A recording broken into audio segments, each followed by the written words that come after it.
Hello again. Welcome to our third video on Martin Heidegger's most wondrous and perplexing and frustrating book, Being in Time. I want to start out with a little bookkeeping and an apology. I want to apologize to Professor Joan Stambaugh, who for some reason I could not remember her last name, but it is she who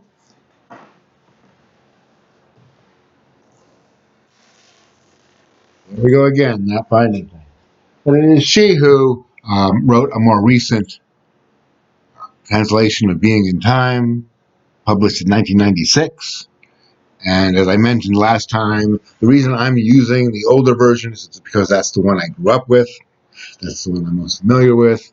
And I also think that no matter what translation you use, you're going to need to go to the German in some cases to figure out what Heidegger is really saying.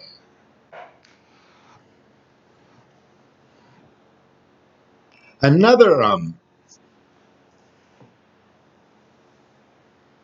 kind of minor point I want to raise,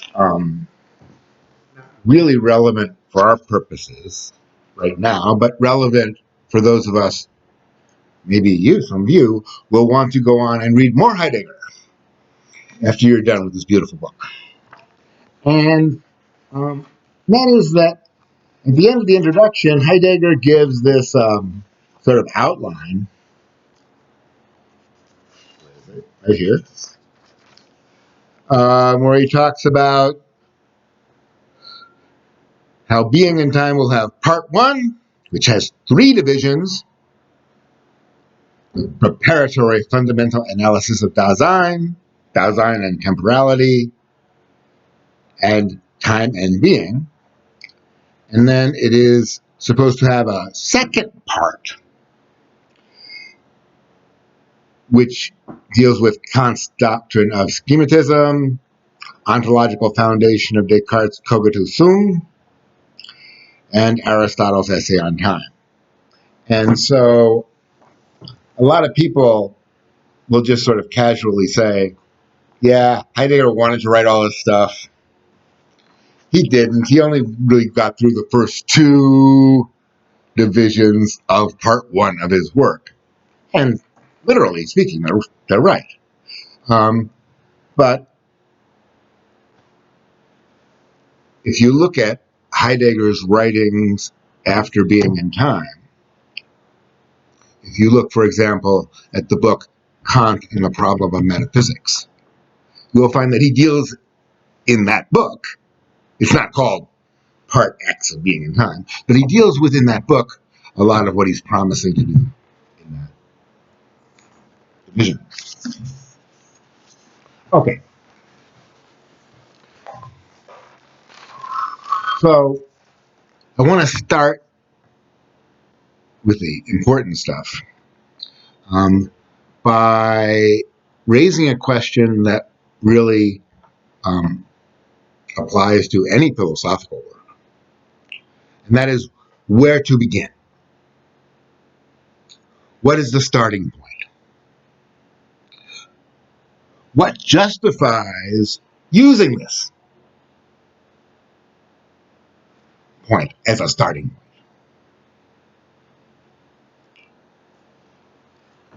And this problem was raised very vividly in Plato's dialogue called the Meno, named after this guy, some kind of general called Meno. Now, in case you haven't read the Meno, the way the dialogue works is Meno and Socrates are talking about whether or not virtue can be taught.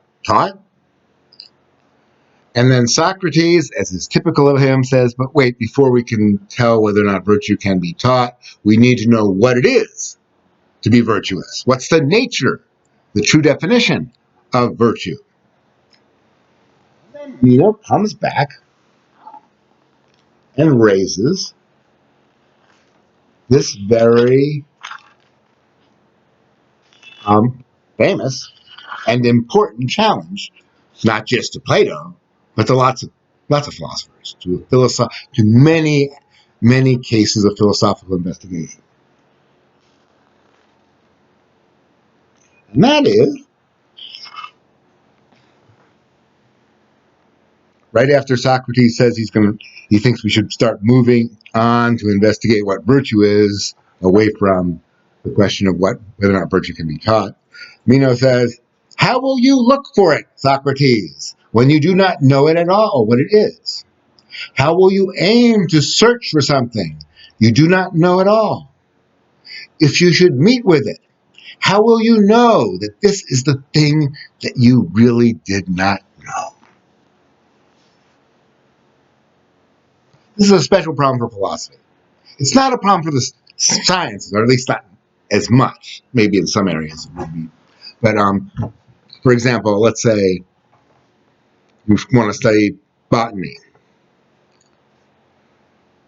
There are interesting questions, perhaps on the margins, of whether this or that organism really counts as a plant. I don't know, personally. But in general, you already have a concept of the subject matter, and you also have a concept of how that subject matter will be investigated through empirical observation, scientific method. Philosophy is not like that. You can't just like go out to the local park and say, "Oh, yo, there's the being of the tree," and write it down in your notebook. Likewise with virtue,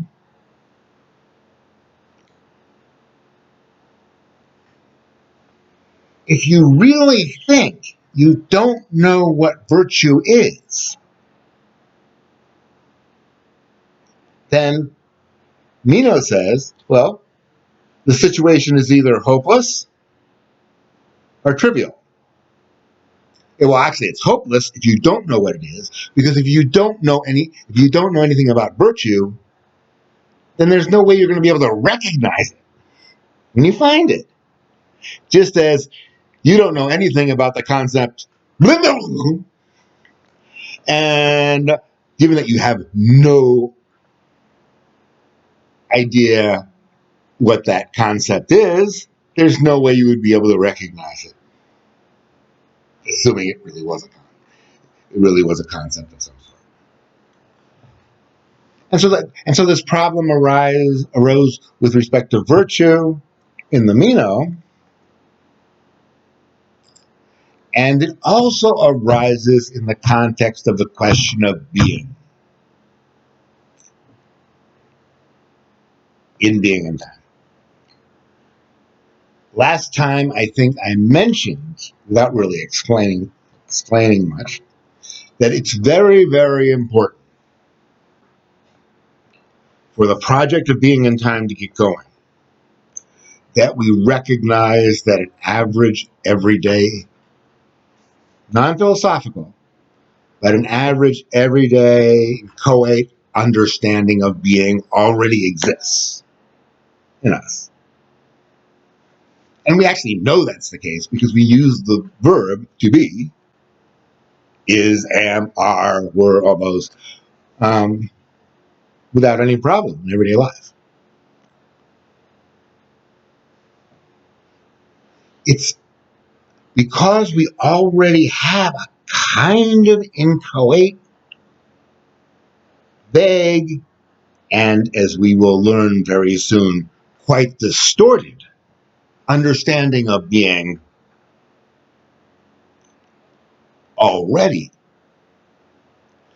We can then move on to philosophical exploitation, the ontological analysis of what being really is, a true understanding of the character of being, what it is to be.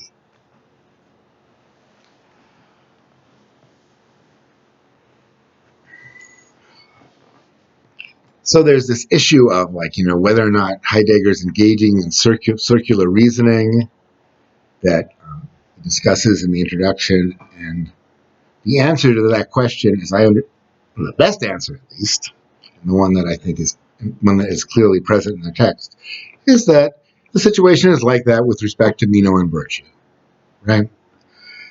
It's like that with respect to other philosophical issues, like, well, what is knowledge? Well, if you had no idea what the word knowledge meant, there's no way you could just discover it by, like, looking through a telescope.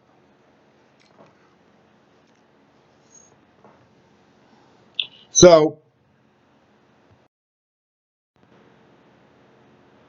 wow, that's already 10 minutes. So I'll stop the video now and make another one soon, in which we'll continue this discussion.